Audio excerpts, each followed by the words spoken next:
قربانی آ رہی ہے، آؤ قربان کریں وہ لہجے جن میں تلخیاں جنم لیتی ہیں، جن میں نفرتیں کدورتیں پیدا ہوتی ہیں۔ 10 ذی الحج کو آپ کس چیز کی قربانی دے رہے ہیں؟ اللہ نے تو حضرت ابراہیم علیہ السلام کو آزمانے کے لیے، امتحان میں ڈالنے کے لیے آپ کے بیٹے کی قربانی مانگی تھی۔ اللہ دیکھنا چاہتا تھا، دیکھوں تو صحیح کہ میرے ابراہیم کے دل میں کسی اور کی محبت تو نہیں، اور بیٹے کی محبت تو غالب نہیں ہو گئی، حالانکہ میرا اللہ جانتا ہے کہ اس دل میں محبت ہے تو صرف میری ہے، لیکن میرا اللہ مجھے اور آپ کو دکھانا چاہتا ہے۔ پھر حضرت ابراہیم علیہ السلام نے اللہ کو راضی کرنے کے لیے بیٹے کی گردن پر چھری پھیر کے یہ ثابت کر دیا، مالک دیکھ، اس دل میں محبت ہے تو صرف تیری ہے، اس دل میں محبت رہے گی تو صرف تیری رہے گی۔ جوانوں خدارا، محبت میں بھی خالص بن جاؤ، پیار میں، عشق میں، معرفت الہی میں بھی خالص بن جاؤ۔ حضرت رابعہ بصری کی میں بات کرتا ہوں۔ حضرت رابعہ بصری کہیں جا رہی تھی، آگے ایک نوجوان آ رہا تھا۔ نوجوان نے کہا، رابعہ بصری میں تجھ سے محبت کر بیٹھا ہوں، تجھ سے عشق کر بیٹھا ہوں، لہذا میں تجھ سے شادی کرنا چاہتا ہوں۔ رابعہ بصری نے کہا، او نادان، اب تو مجھ سے عشق کر بیٹھا ہے، محبت کر بیٹھا ہے، نوبت یہاں تک آن پہنچی ہے کہ تو مجھ سے شادی بھی کرنا چاہتا ہے؟ کہا جی ہاں۔ رابعہ بصری نے کہا، اس طرح کر، میری ایک بہن ہے جو مجھ سے کہیں زیادہ خوبصورت ہے، اللہ نے اسے بڑے ہی حسن سے نواز رکھا ہے، اس طرح کر تو اسی سے شادی کر لے۔ اس نوجوان نے کہا، وہ تیری بہن کہاں ہے؟ رابعہ بصری نے کہا، وہ تیرے پیچھے کھڑی۔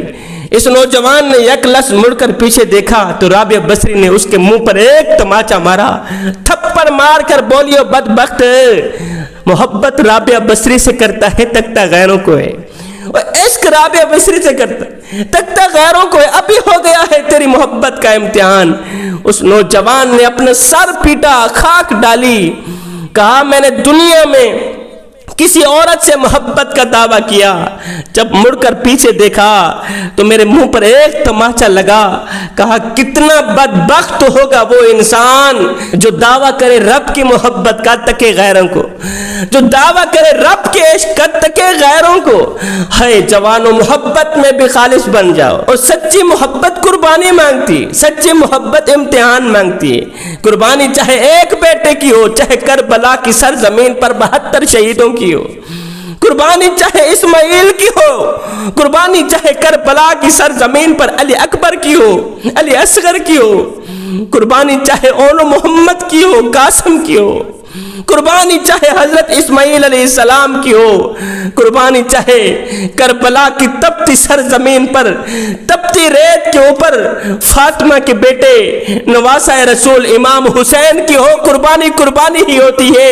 اصل قربانی کی حقیقت بھی یہی ہے کہ ایک عاشق اپنی جان کو اللہ کے حضور پیش کر دے، مالک تیری رضا پہ میں اپنی رضا قربان کرتا ہوں۔ آپ بتائیں کہ آپ اس دفعہ کس چیز کی قربانی دے رہے ہیں؟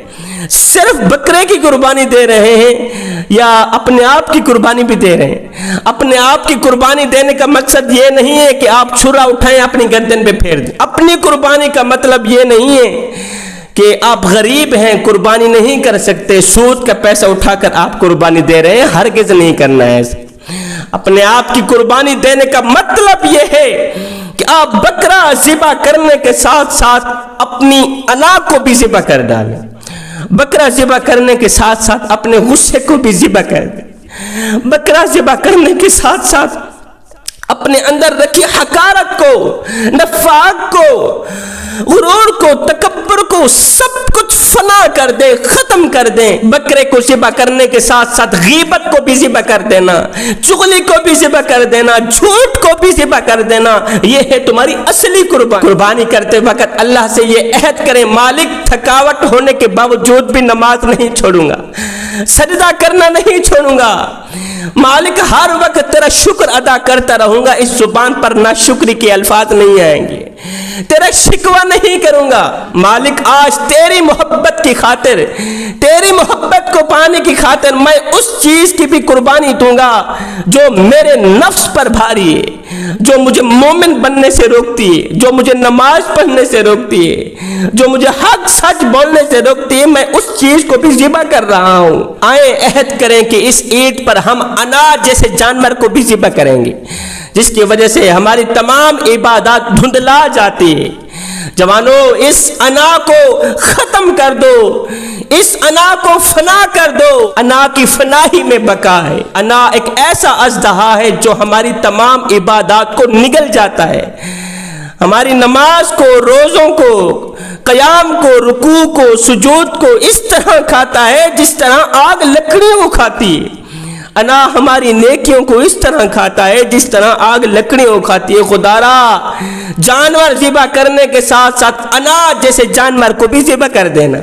میرے کریم نبی کہیں جا رہے تھے، میرے نبی نے دیکھا ایک شخص نے بکری کو زمین پر لٹایا ہوا تھا، بندھا ہوا تھا، اس کے پیر کے اوپر اپنا پیر رکھ کے چھری تیز کر رہا تھا۔ میرے نبی نے دیکھا، فرمایا میاں تو اسے دو موتیں کیوں دینا چاہتا ہے؟ ایک تو اسے ذبح کر رہا ہے، دوسرا تو اس کی آنکھوں کے سامنے چھری تیز کر رہا ہے، اور تو اسے اتنی اذیت کیوں دے رہا ہے، اتنی تکلیف کیوں دے رہا ہے؟ میرے نبی نے فرمایا جانوروں کے سامنے چھریاں تیز نہ کیا کرو، اس سے جانوروں کو تکلیف ہوتی ہے۔ فرمایا ذبح کرنے والے جانور کے سامنے چھری تیز نہ کرنا، پہلے سے ہی بندوبست کر لینا۔ پھر میرے نبی نے فرمایا ماں کے سامنے بکرے کو ہرگز ذبح نہ کرنا، بکری کے سامنے بکرے کو ہرگز ذبح نہ کرنا، اس سے بکری کو تکلیف ہوگی، اسے دکھ ہوگا۔ مجھے بتاؤ تو صحیح، جو نبی جانوروں کی تکلیف نہیں سہتے، وہ اپنے ہر ایک امتی کی تکلیف کیسے سہیں گے؟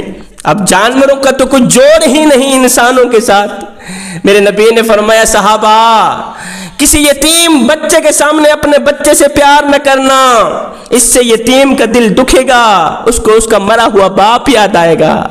فرمایا او صحابہ، کسی بیوہ عورت کے سامنے اپنی بیوی کی تعریف بیان نہ کرنا۔ او میرے صحابہ، کسی غریب کے سامنے اپنی دولت کی نمائش نہ کرنا، اس سے غریب کا دل دکھے گا۔ فرمایا سیم اسی طرح بکری کے سامنے بکرے کو ذبح نہ کرنا، اس سے بکرے کی ماں کا دل دکھے گا، اس کا کلیجہ پھٹ جائے گا، اس کو تکلیف میں مبتلا نہ کرنا۔ اللہ کرے تمہاری قربانیاں قبول ہو جائیں۔ یاد رہے قربانی واجب ہے اور نماز فرض ہے۔ قربانی کا بہت زیادہ دھیان رکھنے والا، لاکھوں کروڑوں کا بکرا ذبح کرنے والا اگر نمازی نہیں ہے تو اس کا مطلب یہ ہے کہ کروڑوں کا جانور ذبح کر کے اس نے کوئی کمال کا کام نہیں کیا۔ انسان چاہے جتنی بھی ترقی کر لے یا خود کو چاہے جتنا بھی عقل مند سمجھ لے، ڈاکٹر بن جائے، انجینئر بن جائے، تعلیم یافتہ بن جائے، عقل مند بن جائے، اگر وہ نماز نہیں پڑھتا تو وہ دنیا کا سب سے بڑا بے وقوف ترین انسان ہے۔ تو میں دعا کرتا ہوں مالک ہمیں نیک نیتی کے ساتھ ساتھ قربانی کرنے کی توفیق عطا فرما۔ قربانی کرنے کے ساتھ ساتھ بکرا ذبح کرنے کے ساتھ ساتھ اپنی انا کو، اپنی میں کو، غرور کو، تکبر کو، چغل خوری کو، غیبت کو، جھوٹ کو، ان تمام چیزوں کو جو مالک تجھے اچھی نہیں لگتی، جو تیری ناپسندیدہ ہیں، ان تمام چیزوں کو بھی ذبح کرنے کی توفیق عطا فرما۔